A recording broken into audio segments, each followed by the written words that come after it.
میرے نبی تشریف فرما تھا، ہم نے کہا اس دروازے سے ایک جنتی ابھی آئے گا. ایک مدینے کے انصاری صحابی آئے، جوتا ہاتھ میں اور داڑھی میں وضو کا پانی ٹپک رہا تھا. اگلے دن آپ نے کہا اس دروازے سے ایک جنتی آ رہا ہے. وہی صحابی دوبارہ انٹر ہوئے، جوتا ہاتھ میں، داڑھی میں وضو کا پانی. تیسرے دن آپ نے فرمایا اس دروازے سے جنتی آ رہا ہے.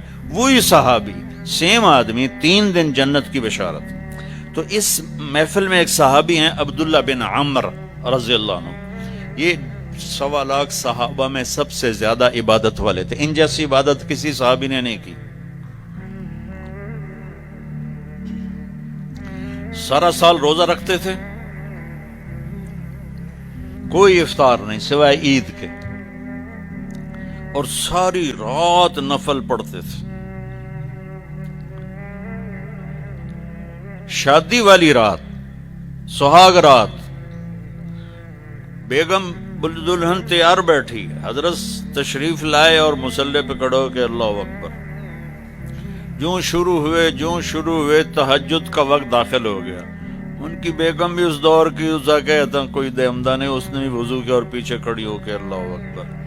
صبح ان کے باپ نے پوچھا، عمر بن عاص رضی اللہ عنہ نے، رات بیٹا کیسی گزری؟ کا ماشاءاللہ نفلوں میں گزری. وہ بے وقوف، وہ میں تیری شادی اس واسطے کی تھی، تو راتی نفل پڑھ در میں.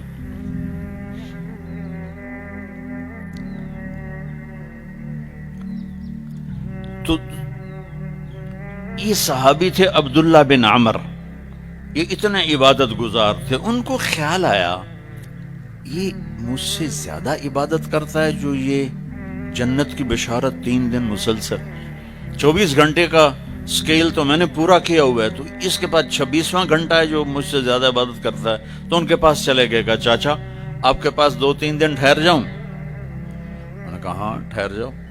ذرا اتھیڑ عمر کے تھے. اب جب رات ہوئی تو انہوں نے جلدی سے چادر اوپر لی عبداللہ بن عمر، اور یوں سوراخ کر کے نا ان کو دیکھنے لگے کہ اب یہ کیا کرے گا.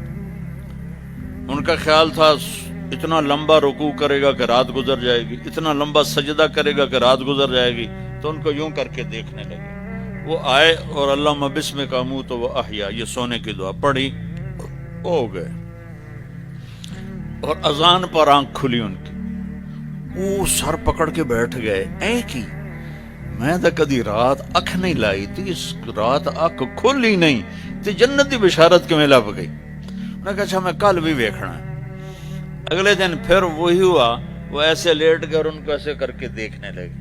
وہ پھر ماشاءاللہ آیا اور کہا اللہم بسمک اموت و احیا، ہو گئے. وہ پھر حیران پریشان، صبح کی اذان پہ ان کی آنکھ کھلی. اس زمانے میں منافق تہجد نہیں چھوڑتا تھا ڈر کے مارے، تو یہ تو اتنے بڑے صحابی ہیں. تیسری رات پھر دیکھا سیم، انہوں نے ایسے اپنی آنکھ چھپا کے، چہرہ چھپا کے دیکھتے رہے، اور وہ ساری رات نیند کے مزے لیتے رہے. یہ بیچارے ویسے ہی تھکتے رہے، ہن کچھ کردا ہے، ہن کچھ کردا ہے، ہن کچھ کردا ہے. آخر تیسری صبح وہ پھٹ پڑے، کہنے لگے چاچا، ان کو انہوں نے یہ بہانہ کیا تھا کہ میرے والد ناراض ہیں میرے اوپر، تو میں 2-4 دن آپ کے پاس الگ رہوں. کہنے لگے چاچا میرا باپ کوئی ناراض نہیں تھا، 3 دن مسلسل میں نے تیرے جنتی ہونے کی بشارت سنی، 3 دن مسلسل. تو میں دیکھنے آیا تھا تو کیا کرتا ہے، تو ساری رات سوتا رہ جانا، تو جنت کتھوں لب گئی. کہنے لگے بیٹا یہی ہے جو تو نے دیکھا ہے. تو وہ کہنے لگے تبت کچھ نہ ہویا زبان حال سے. جب واپس چل کے دروازے تک پہنچے تو انہوں نے کہا بیٹا ادھر آ، تجھے اصل بات بتاتا ہوں. کو بولا کہ ادھر آ تمہیں اصل بات بتاتا ہوں. کہ یوں دل پہ ہاتھ رکھ کر کہا یہ جو میرا دل ہے نا، اس میں دنیا کے کسی انسان کی نفرت کوئی نہیں، بغض کوئی نہیں، حسد کوئی نہیں، کھوٹ کوئی نہیں. اور اس زبان سے میں نے کبھی کسی کو دکھ دینے والا بول نہیں بولا. اور اللہ جب کسی کو نعمت دیتا ہے میں خوش ہوتا ہوں، مجھے حسد نہیں ہوتا. تو اب میرا پتر بہ جاؤ، میں ایک انہوں نے گل سمجھاؤنی. اب ان کا باڈی ایکشن دیکھنا کہ جب انہوں نے کہا نا کہ میرا دل صاف ہے سب سے، اے بھائی کیمرے والا والی سرکار بہ جا. تو اب عبداللہ بن عامر نے جو ایکشن کیا وہ انہوں نے کہا نا کہ یہ میرا دل سب سے صاف ہے، میری زبان سے کسی کو دکھ بھرا بول نہیں ملتا. تو انہوں نے کہا ہاذا ہوا، اچھل کے ہاذا ہوا، چاچا یہ ہے تجھے جنتی بنانے والا عمل، یہ ہے تجھے جنتی بنانے والا عمل. اور یہ چاچا بڑا اوکھا عمل، اتنے بڑے عبادت گزار ہو کر ان کا بڑا اوکھا عمل ہے. ساری رات نفل پڑھتے ہیں، سارا دن روزہ رکھتے ہیں، وہ اوکھا نہیں، اور اس کو کہہ رہے ہیں بڑا اوکھا کام.